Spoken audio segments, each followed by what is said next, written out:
질문하는 신앙이라는 제목으로 말씀을 전하겠습니다. 우리는 누군가를 안다고 할 때에는 어떤 사람인지 들어서 아는 경우가 있고 직접 만나서 알게 되는 경우가 있습니다. 여러분들께서도 저를 안다고 하시겠지만은 저를 누군가에게 소개할 때에는 각자 다 다르게 설명하실 거예요. 왜냐하면 각자 저를 어떻게 경험했는지, 어떤 만남을 가졌었는지 전부 다르기 때문이죠. 그래서 우리가 누군가를 안다라고 하는 것은 실제적인 만남 속에서 주관적으로 아는 것이라 할 수 있습니다. 누군가를 안다는 건 정확히는 주관적인 겁니다. 그게 맞는 겁니다. 우리는 그것을 친분이라고도 표현합니다. 오늘 본문에 등장하는 욥은 자기가 하나님을 안다고 생각했어요. 욥은 족장시대의 사람으로 추정이 돼서 아브라함과 같은 이제 족장시대 사람으로 추정이 되지만 이 욥기라는 책이 놓인 위치는 바벨론 포로기 이후입니다. 역사서 다음이죠. 지혜문학 자리에 배치가 되는데 그거는 다분히 신학적 의도가 있는 이유가 있는 건데요. 포로기 때는 나라가 이제 망한 이유를 찾아야 됩니다. 그래서 그것을 가르쳐야 하고 회복시켜야 했기 때문에 욥기 이전의 책들인 이 역사서들은 메인 신학이 순종하면 복을 받고 불순종하면 벌을 받는다. 우리나라가 포로되고 망한 거는 하나님께 불순종했기 때문이다. 그러니 이제라도 회개하고 순종하자. 그래서 우리 공동체를 회복시키자. 이런 공동체에 대한 메시지, 또 권선징악이라고 할 수 있는 이 메시지가 메인 신학입니다. 욥기서 이전까지 메인 신학이죠. 근데 욥기에 와서 공동체가 아니라 개인의 이야기를 시작하는 거예요. 우리의 하나님을 떠나서 너의 하나님은 누구신데? 너 하나님 알아? 어려서부터 들어온 권선징악의 하나님이 그게 너의 하나님이시니? 그걸로 설명이 다 되니? 라는 질문을 욥이라는 한 개인을 통해 던지시는 책이 욥기입니다. 심지어 이 욥은 이스라엘 사람이 아니에요. 욥의 새 친구도 이스라엘 사람이 아닙니다. 이스라엘 민족이라는 공동체를 완전히 벗어나서 개인의 이야기를 하고 있어요. 욥도 역시나 이제 풍문으로 들어서 하나님에 대한 전통적인 신앙을 가진 사람이었어요. 내가 하나님을 잘 섬기면 복을 주시지, 내가 하나님께 잘못하면 벌을 주시지, 이런 신학을 가진 사람이었어요. 그는 유복했고 크게 범죄하는 일이 없는 사람이었습니다. 그러니 그의 그런 신학이 잘 유지되겠죠. 흔들릴 일이 없었으니까요. 딱 내 틀 안에 계신 하나님이 한 번도 변동될 일이 없었던 거예요. 사건이 없는 거예요. 그러다가 사탄이 하나님과 내기를 걸어버립니다. 하나님, 욥이 유복하니까 당신을 잘 섬기는 거지 재앙이 있어도 그러겠습니까? 한번 해보시죠. 하나님께서 그것을 허락하시고 욥에게 이루 말할 수 없는 잔인한 재앙들이 한꺼번에 쏟아집니다. 재물을 잃고 집도 잃고 자녀도 잃죠. 근데 우리가 오해하면 안 되는 게 이걸 하나님이 준 재앙이 아니고 사탄이 준 재앙인데 하나님께서 그거를 막지 않았습니다. 왜 그랬을까요? 왜? 진짜 욥을 시험해 보려고 그랬을까요? 만약 하나님이 욥의 신앙을 시험하는 게 목적이었다면 2장에서 욥기가 예쁘게 끝나면 됩니다. 2장까지 원망 안 하고 경외하거든요. 시험에 안 넘어갑니다. 거기서 끝나면 하나님이 욥을 시험해 봤다는 게 욥기의 주제가 될 수 있어요. 근데 욥기는 3장부터 본격적으로 시작됩니다. 우리는 3장부터 잘 읽지 않아요. 근데 3장부터 첫 구절부터 욥은 자신의 생일을 저주하며 시작합니다. 이제 사탄은 나오지도 않아요. 욥 혼자서 대환장 파티가 일어나죠. 38장, 37장까지 굉장히 길어요. 그게 욥기의 주제인데요. 피부병이 납니다. 온몸이 아파요. 욥은 무너지기 시작합니다. 참을 때까지 참았어요. 더는 못 참겠다. 지금 뭐 하시는 겁니까? 제가 무슨 잘못을 했습니까? 순종하면 복을 주시고 잘못하면 벌 주시는 하나님 아니었습니까? 저 그 정도로 잘못하지 않았습니다 하고 자기가 배워온 이 신학의 틀을 기준으로 해서 하나님께 따져먹기 시작해요. 욥의 친구들도 와서 역시나 이 전통적인 신학을 가지고서 훈수를 둡니다. 네가 잘못을 했으니 벌을 받는 거야. 하나님께 따질 게 아니라 너는 회개를 해야 된다. 아직 낫지 않는 건 더 회개해야 되는 거다. 욥은 억울했습니다. 자기도 축복과 이 저주의 원리를 풍문으로 들어서 알아요. 근데 아무리 생각해도 자기는 그 정도로 잘못한 게 없거든요. 잘못에 상응하는 벌을 주셔야 그게 하나님인데 이건 비율이 안 맞는 거죠. 내가 잘못이 있겠지만 이 정도로 잘못한 게 없다라는 말을 계속하는 겁니다. 욥은. 그래서 자기가 가지고 있던 이 하나님의 이미지, 권선징악이라는 이 신학의 틀을 가지고 계속해서 친구들과 하나님과 논쟁을 하다가 끝내는 31장쯤 해서 소송을 걸겠다고 합니다. 너무 억울하고 나는 너무 당당하다라는 나머지 하나님을 상대로 법적 싸움을 걸어버려요. 고발장을 내 이마에 붙이겠다고 말해요. 너무 당당하다 이거죠. 난 잘못하지 않았다. 하나님은 욥이 이렇게 화내고 소송하고 별 난리를 치는 동안에 어떠셨을까요? 하나님은 어떠셨을까요? 화나셨을까요? 제가 봤을 땐 그래 보이지 않더군요. 한 말씀도 안 하고 그냥 두십니다. 할 때까지 하게 두세요.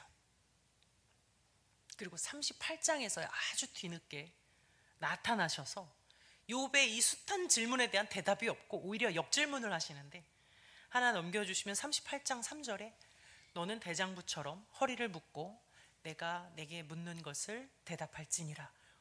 오히려 역질문을 하시는데요. 38장부터 41장까지 어마어마한 자연의 위대함과 그 창조에 대해서 쭉 말씀하시면서 욥에게 묻는 거예요. 이 자연을 창조하고 통치하는 그 창조주, 통치자가 누구냐? 그리고 무지한 말로 이치를 가리려 하는 자는 누구냐? 대답해봐라. 이 너와 나의 차이다. 이런 뜻이죠. 나는 창조주, 통치자다. 나는 피조물 너의 틀 안에 갇혀서 네가 생각한 그 신념 속에서 움직이는 이가 아니야. 네가 나를 알아? 그러면 내가 누군데? 지금부터 대답해봐. 허리를 묶고 대답해봐. 이 똑같은 구절 두 번 나오거든요. 욥이 배워오고 들어온 권선징악의 신학이 다 틀렸다는 뜻이 아닙니다. 그러면 우리 역사서 못 읽어요. 틀렸다는 뜻 아니에요. 하나님은 거기에 다 담기지 않는다는 뜻이에요. 그게 다가 아니란 뜻이에요. 인간은 하나님을 절대로 다 이해할 수 없고 다 알 수가 없다는 것을 이 자연의 엄청난 웅장함에 빗대어서 역질문하시는 거예요. 내가 누구냐? 욥이 너무 충격을 받습니다. 지금까지 자기 생각이 맞는 줄 알았는데 하나님이 실제로 딱 등장하자마자 아무 의미가 없어졌어요. 왜냐하면 하나님이 너무 크셔서 실제로 만나면 내가 얼마나 작은지를 보거든요. 내가 할 말을 잃어버려요. 압도되면서 묘하게 안정감과 평안을 느끼죠. 이게 안전한 두려움입니다. 그 질문에 욥이 대답합니다. 압도되어서 이제 대답하는 거예요. 그게 오늘의 읽으신 본문이었는데 오늘 본문 2절을 보시면 욥의 대답이 이래요. 2절에 주께서는 못하실 일이 없사오며 무슨 계획이든지 못 이루실 것이 없는 줄 아오니 무지한 말로 이치를 가리는 자가 누구니까? 나는 깨닫지도 못한 일을 말하였고 스스로 알 수도 없고 헤아리기도 어려운 일을 말하였나이다. 예, 제가 몰랐습니다. 난 당신을 알 수가 없군요. 당신은 정말로 크시군요. 이런 뜻이죠. 이 고백이 하나님이 너무 두려워서 내가 쭈구리가 돼가지고 하는 말이 아닙니다. 이 고백은 경외심이고 신앙심이에요. 그 크신 분이 나를 알아? 내 소송에 답변을 하셔? 우주를 창조하신 이 대단하신 분이 피조물의 원망을 진짜로 다 들으셨네. 대답을 하시네. 이 놀라움이거든요. 하나님을 만난 거예요. 하나님을 만난 고백입니다. 그 다음 구절을 보면 이게 정말로 인격적인 만남이었다는 걸 알 수가 있습니다. 오늘 읽으신 본문 4절이 다음 구절인데 4절 보시면 내가 말하겠사오니 주는 들으시고 내가 주께 묻겠사오니 주여 내게 알게 하옵소서. 내가 주께 대하여 귀로 듣기만 하였사오나 이제는 눈으로 주를 배움나이다. 묻겠사오니 대답하옵소서. 질문한다는 건 인격적인 관계가 됐다는 거예요. 대화하는 거고 소통하는 겁니다. 귀로 듣기만 하다가 즉 교육받아서 지식적으로 알다가 내가 직접 만나서 주관적으로 알게 됐다 이런 뜻입니다. 친분이 생겼다 이런 뜻입니다. 그를 직접 눈으로 배우니 어떻게 됐나요? 자동 회개가 일어나 버렸습니다. 벌을 받을까봐 막 무서워서 하는 회개가 아니고, 지옥 갈까봐 하는 그런 회개가 아니고, 정말로 나의 자금에서 우러나오는 경외심으로 하는 회개예요. 이거 신앙이거든요. 우리는 때로 공포심과 신앙심을 구분을 못해요. 공포심에 회개하는 거, 공포심에 봉사하는 건 신앙심이 아니거든요. 신앙심은 자율적인 겁니다. 강박적이지가 않아요. 내가 얼마나 하나님 앞에서 가루 같은 존재였는가, 그런 나를 하나님께서 품으셨구나 하는 이 감사와 사랑에 기반해서 감탄같이 회개가 나온 거예요. 감탄으로서 회개한 거지 두려움으로 회개한 게 아니에요. 그 회개가 6절인데 이게 이제 정경에 들어오지 않은 쿰란에 보존된 히브리 원문으로 제가 가지고 온 거는, 그게 더 표현이 풍성해서 가지고 왔는데요. 앞에 나와 있습니다. 이렇게 써 있습니다. 5절. 풍문으로 나왔죠? 풍문으로 나는 당신에 대해서 들었었는데 그러나 이제 내 눈으로 당신을 목도했습니다. 따라서 나는 쏟아지고 녹아져 부서졌으며 그리고 먼지와 재가 되고 말았습니다. 그냥 회개가 쏟아져 나오는 거예요. 감탄에 의해서.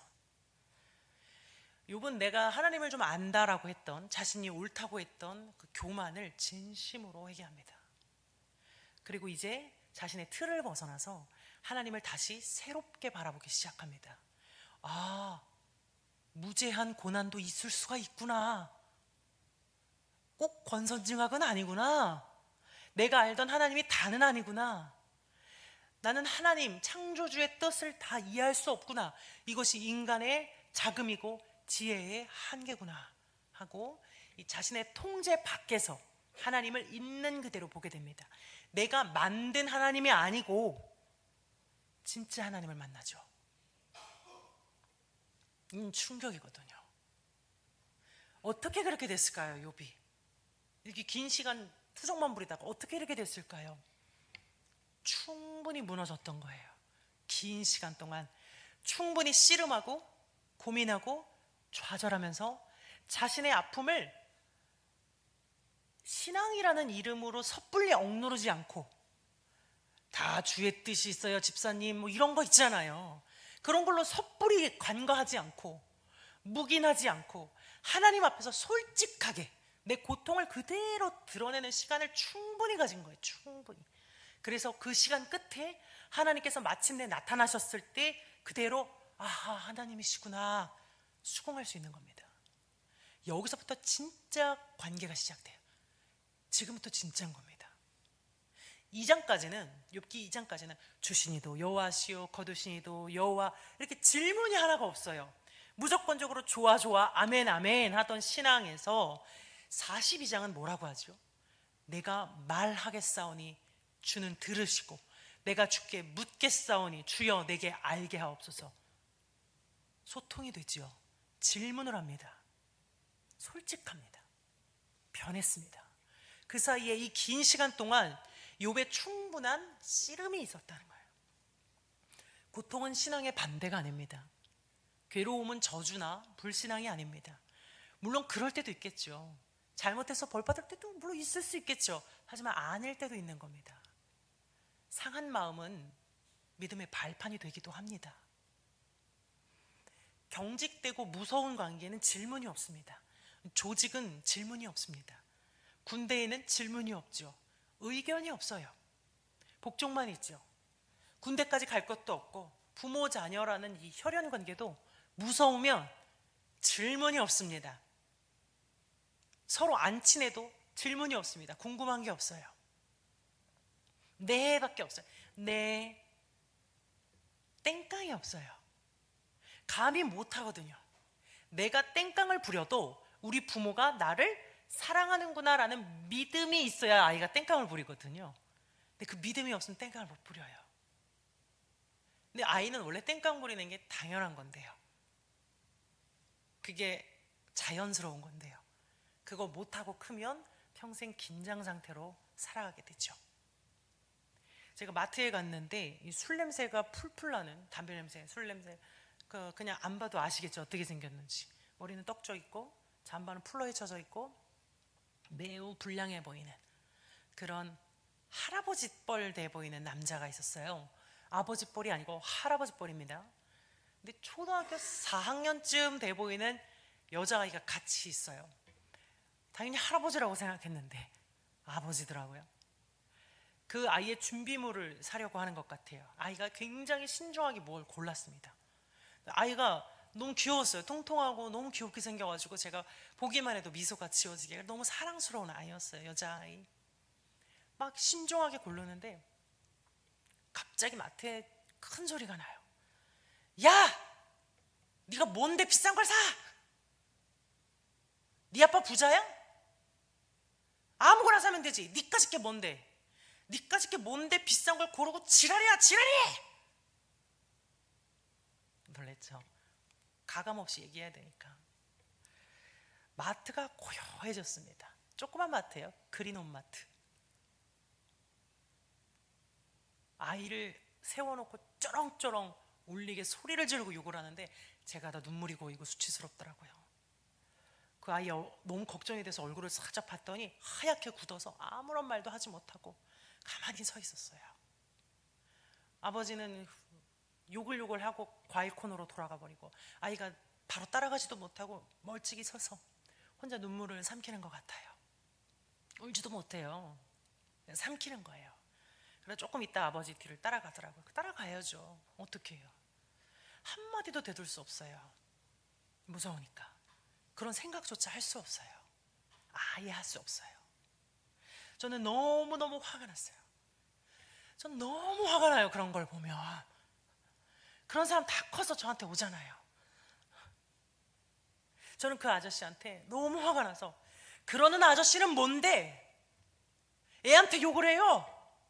술 냄새 쩔어가지고 있는 꼴초한테 저런 귀하고 예쁜 딸이 생명으로 찾아와서 아버지라고 같이 마트에 와주면 감사한 줄 알아야지.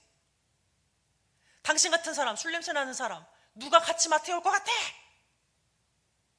제가 속으로 생각했죠. 어떡해요. 저도 그린홈 마트에서 화 못 내죠. 바로 옆에 교회인데. 너무 화가 났어요. 그 아이는 앞으로도 정말 좋은 어른하고 긴 시간 관계를 맺지 않는 이상, 짧아도 안 되고요, 길어야 돼요. 관계를 쭉 맺지 않는 이상 이 아이는 평생 자신의 생각을 윗사람에게 말하지 못하는 사람으로 큽니다. 네밖에 없어요. 질문 같은 거 없습니다. 하라는 대로 하고 실수하면 안 되고 저항하면 안 되고 윗사람에게 인정받고 잘 보이려는 사람으로만 평생 살아요. 이거는 인격적인 관계도 아니고 하나님이 각 사람마다 창조하신 고유한 인격이 있는데 한 번도 그 인격으로 살아볼 수 없는 거예요. 알을 깨고 나오지 못하는 거예요. 네밖에 없으니까. 하나님은 우리를 부하가 아니라 관계로 부르셨습니다. 너는 내 딸이다, 아들이다, 친구다, 제자다, 이런 단어는요 관계로 부르셨다는 거예요. 그 말은 하나님께서는 우리를 기계나 인형이나 로봇이 아닌 인격적인 존재, 하나의 주체로 창조하셨고 그 모습 그대로 만나기 원하신단 말입니다. 그대로, 내가 창조한 그대로 만나기 원하세요. 천사는 하나님과 관계 맺지 않습니다. 조직이거든요. 복종밖에 없습니다. 질문이 없어요. 천사는 하나님께 질문하지 않아요. 변론 땡깡 당연히 없죠. 그러나 인간은 천사와 달리 하나님과 관계를 맺도록 창조됐습니다. 그래서 자유의지를 주셨고 반대할 수 있도록 선악과를 두셨습니다. 우리의 의지를 가지고 섬기라는 거죠. 의지를 가지고. 그래야 인격적 관계니까요. 설령 인간이 그 자유의지를 가지고서 불평하고 원망하고 감히 하나님을 소송할지라도 그래도 너의 목소리로, 너의 진심으로 그대로 나와 봐라 이거예요. 억압하지 말고, 척하지 말고, 제발 잘 믿는 척하지 말고, 가면 쓰지 말고 솔직하게 나와라. 진짜 관계를 맺기 원하시는 거예요. 가식적이지 않게, 기계적이지 않게. 도덕적 자아견이라는 개념이 있습니다. 기독교인에게 세 가지 자아가 있다는 건데 1차적 자아는 아래서 깨어나지 못한 신앙인이에요. 약간 좀 강박적인 종교인이라고 할 수 있어요. 벌 받을까 봐 무섭고 엄격한 그 잣대를 자신에게 들이밀어서 자학적인 신앙생활을 하고요. 타인에게 들이밀어서 정죄하고 비난합니다. 1차적 자아예요. 그러나 정작 하나님과 진짜 관계를 맺어본 적은 없어요. 자기 자신으로 살아본 적도 없어요. 군대식입니다. 이걸 도덕적 자학인이라고 합니다. 도덕적 자학인. 욥의 친구들이 1차적 자아 상태예요. 들어서 배워서 아는 하나님밖에 몰라요. 그걸 가지고 욥을 정죄하고 가르치고 비난하는 겁니다.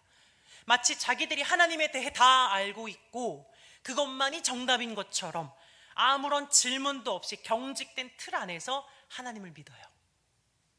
왜 질문이 없을까요? 자기가 다 안다고 생각하니까 질문이 없죠. 근데 다 안다는 생각은 사실은 정말로 모르기 때문에 하는 거거든요. 공부를 애매하게 하면 자기가 다 아는 줄 아는데 거기서 공부를 좀 더 하면 자기가 몰랐다는 걸 알게 되는 것처럼 질문이 없다는 건 나는 안다고 생각하지만 실제로는 너무 몰라서 질문이 없는 겁니다. 궁금한 게 안 생기는 겁니다. 관심이나 호기심이 없으면 질문이 없어요. 이러한 욥의 친구들에 대해서 하나님은 어떻게 평가하시냐면 욥보다 옳지 못하다. 42장에 말씀하세요. 옳지 못하다 그래요. 그런 신앙들은. 그들의 권선징악의 신학이 다 틀렸다는 게 아닙니다. 맞을 때도 있지만 아닐 때도 있잖아요. 움직이지 않는 고정된 신학, 경직된 신념은 때로는 누군가에게 폭력이 되는 겁니다. 우리 기독교가 정말 조심해야 할 부분이죠. 성경 가지고 자신과 타인을 패는 일, 막 패요. 저희 어머니도 암에 걸렸을 때 회개하라는 인간들이 몇 있었어요. 자기가 하나님입니까? 어떻게 그렇게 하나님 생각을 다 안돼요? 우리는 고난당하는 자 앞에서 이러쿵저러쿵 말하면 안 되는 겁니다. 로마서 12장에도 말하죠. 즐거워하는 자들과 함께 즐거워하고 우는 자들과 함께 울라. 그냥 같이 있어주고 같이 울어주면 그게 예수님 마음입니다. 진짜 하나님의 공감과 위로를 경험해 본 사람은 타인에게 자신의 신학적인 신념을 가지고 폭력을 행사하지 않습니다. 완전 폭력이에요. 제가 옛날에 그렇게 살았거든요. 저도 1차적 자아 시절이 있었을 거 아니에요. 아래서 깨어나기 전의 시절. 그때는 제 자신에게도 굉장히 자학적이고 타인의 신앙에도 엄격했어요. 어디 길 가다가 부딪히기만 해도 내가 뭘 잘못해서 이런 사인을 주실까? 뭔 사인을 줍니까? 부딪힌 거죠. 원래 잘 부딪히고 무슨 주착딱지 이런 게 날라와요. 내가 뭘 회개할 게 있을까? 안 걸릴 수도 있었는데 걸렸다는 건 하나님께서 내 잘못을 깨닫게 하시려는 거구나. 무슨 잘못을 해? 불법 주차한 게 잘못이죠.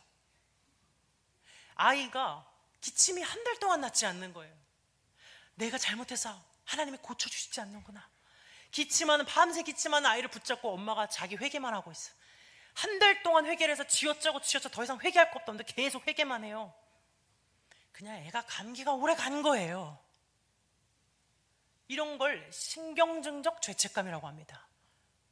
병이죠. 신경증이에요. 죄책감을 신경증으로 가진 겁니다. 전 믿음인 줄 알았어요. 우리 하나님 그런 분이 아니에요. 우리 하나님은 우리를 정말 사랑하세요.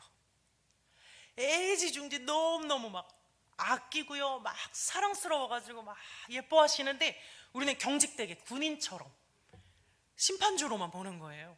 무슨 복종해야 할 사령관처럼 충성만 하는 거예요. 하나님은 그게 아니라 우리랑 관계를 맺고 싶으신데요. 관계. 저도 제 아이를 너무 사랑하니까, 너무 사랑하잖아요. 아이가 가끔 이렇게 할 때가 있어요. 아이가 너무 네 하면은 내가 뭔가 잘못 키웠나 싶어요. 원래 그거가 아니거든요. 그게 안 되는 게 많은 거거든요. 아이는 말을 안 듣는 겁니다, 원래가. 근데 너무 말을 잘 들으면 제가 뭔가 실수하고 있는 거거든요. 한번 문자가 오더라고요. 엄마, 나 오늘 태권도 빠지고 싶어. 제가 뭐라 했겠어요? 안 돼.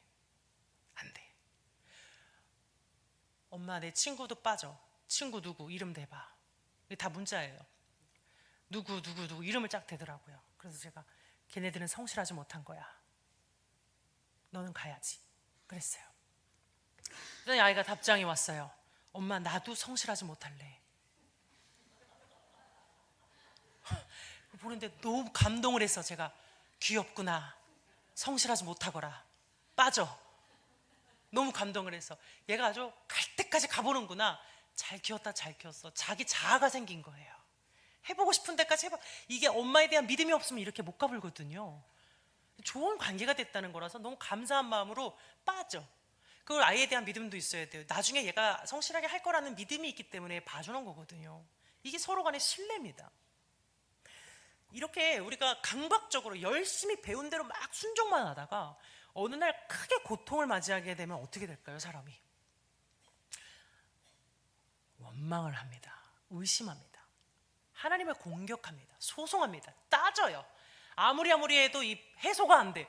내가 교회에서 얼마나 충성했는데, 내가 하나님을 몇십 년 동안 어떻게 섬겼는데, 내가 무슨 그런 잘못을 했다고 이렇게 하시나 하면서 정말 하나님 살아계시긴 한 거야? 의심하고 흔들리는 그런 상태가 되는데요. 이게 2차적 자아입니다.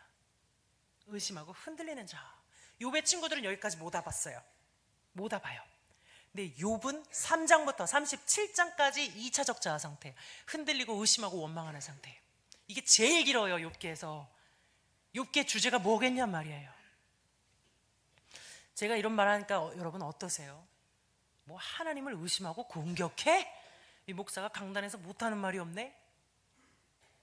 저도요, 예전에 어떤 교회 오빠가, 제가 또 교회 오빠 이런 단어 쓰면 누굴까 이런 생각 하지 마세요. 잠깐 있다 간 오빠예요. 20년 전에 교회 나갔어요. 자기가 너무 하나님께 화가 나서 운동장에 가서 하늘에 떼고 하나님께 소리를 지르고 화를 냈대요. 그 오빠가 고등학생, 제가 중학생이었는데 저는 중학생 때 가장 심한 도덕적 자학인 상태였거든요. 그 오빠가 하는 말을 듣고 제가 속으로 저게 미쳤구나. 애들 듣는데 저 못하는 말이 없네. 저거 미친 거 아니야? 저걸 어떻게 수습하지? 하면서 제가 너무 부글부글 화가 나서 어떻게 하나님께 화를 내? 저걸 간증이라고 하고 자빠졌어. 너무 화가 나서 집에 와서 언니들한테 막 토로하고, 근데 막 해결이 안 돼가지고 어머니한테 말씀드렸더니 어머니가 아무 말도 안 해요. 웃어. 피식. 왜지? 왜 안 혼나지? 왜 나처럼 화나지 않지? 되게 잘못된 건데? 약간 이상했어요. 지금 와서 보니까 그 오빠는 저보다 그때 하나님과 더 친했던 것 같아요. 그 오빠에 대한 평가는 하나님이 하실 일이고, 제가 뭔데, 중학생인 제가 뭔데 그 오빠가 미천에 만에 수습을 한 해 만에 합니까? 그게 욥의 친구들이 하는 짓이잖아요. 내 신앙이 더 옳다 이거잖아요. 하나님은 욥의 친구들이 옳지 못하다고 평가하세요. 오히려 하나님은 그 공격을 받아내시는 분이거든요. 제가 제 아이한테 그래 성실하지 못해라 하는 것처럼 받아내십니다. 그게 십자가입니다. 인간의 소송을 저항 없이 온몸으로 받아내는 게 십자가입니다. 욥의 소송과 공격을 받아주셨으니까 실컷하게 두시다가 38장에 나와서 다 끝날 때 돼서야 마침내 나타나신 거예요. 그 전에 막지 않는 거예요. 해봐. 하나님은요, 아까 그 마트에서 숨죽여 울고 아빠를 따라가는 그 어린 딸처럼 하기보다는 제가 속으로 했던 것처럼 당신이 뭔데 얘한테 욕을 해 하고 화내는, 그걸 더 옳다 여기신단 말이에요. 육신의 부모나 이 세상 사람들은 우리의 공격을 부당하다 하고 받아주지 않지만 하나님은 받아주신다는 거예요. 하나님은 왜냐하면 어차피 인간이 공격한다고 해서 무너지지 않고, 인간이 파괴한다고 해서 파괴당하지 않습니다. 사실상 인간이 하나님을 공격한다는 말을 정확히 하면 내가 알고 있었던, 내 통제 안에 있던 하나님의 이미지를 공격한다는 거예요.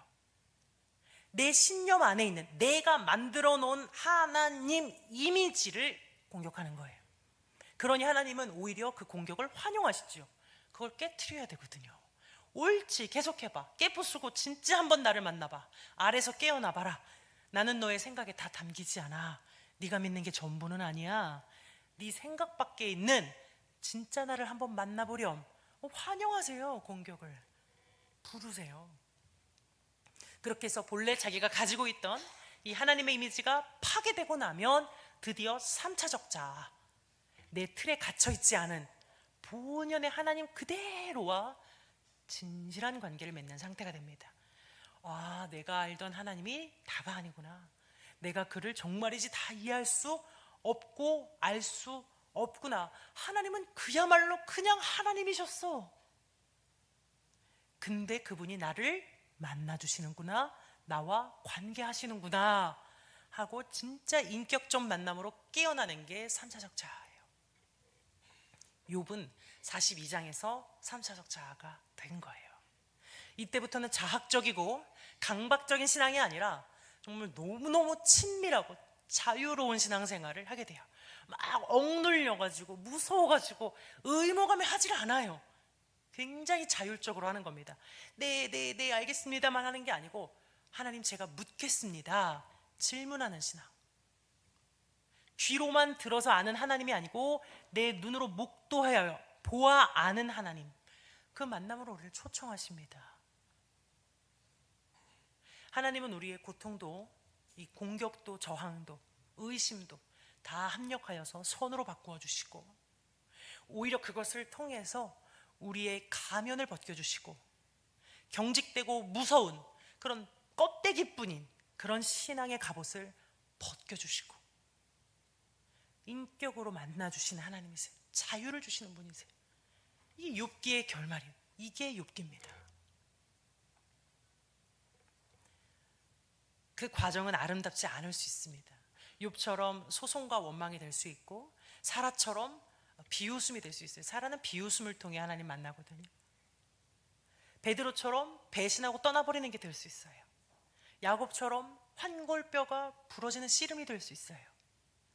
그러나 그 과정을 통해 아무 질문도 없고 기계적이고 강박적인, 아무 생각이 없는 내내만 하는 1차적 자아에서 고민하고 씨름하는 2차적 자아로, 그 끝에는 진정으로 하나님을 만나는 3차적 자아로, 즉 두려움과 의무에 기반한 종교인이 아니라 진짜 사랑, 진짜 감사, 진짜 관계를 맺는 인격적인 신앙의 주체로 거듭나게 됩니다. 그러니 욥처럼 하나님께 솔직하게 내 답답한 마음을, 내 상처와 의심과 내 저항을 그대로 들고 나오십시오. 꾸밀 거 없고 척할 거 없어요. 그대로 그걸 만나기 원하시는 겁니다. 하나님은 다 받아내십니다. 오히려 환영하십니다. 옳다고 여기십니다. 아이 껍데기를 깨는 중이니까요. 그걸 깨야 하나님을 만나니까 옳다 여기시죠. 시편의 많은 탄원시를 통해서 인간의 처절한 마음을 보여주시는 이유는 우리도 그렇게 고백하라는 겁니다. 고백하라는 건 들어주시겠다는 거죠. 이미 듣고 있다는 거죠. 나는 다 알아, 하나님 그런 분이잖아 에서 내가 묻겠사오니 대답하옵소서. 질문하는 신앙, 소통하는 신앙, 깊은 만남이 있는 신앙으로 거듭나시길 바랍니다. 그 사이에 경험할 수 있는 모든 절망과 고통 속에 하나님께서 함께하고 계시고, 끝내는 우리를 진정한 자유와 평안으로 인도하실 것입니다. 우리 함께 찬양하고 기도하겠습니다.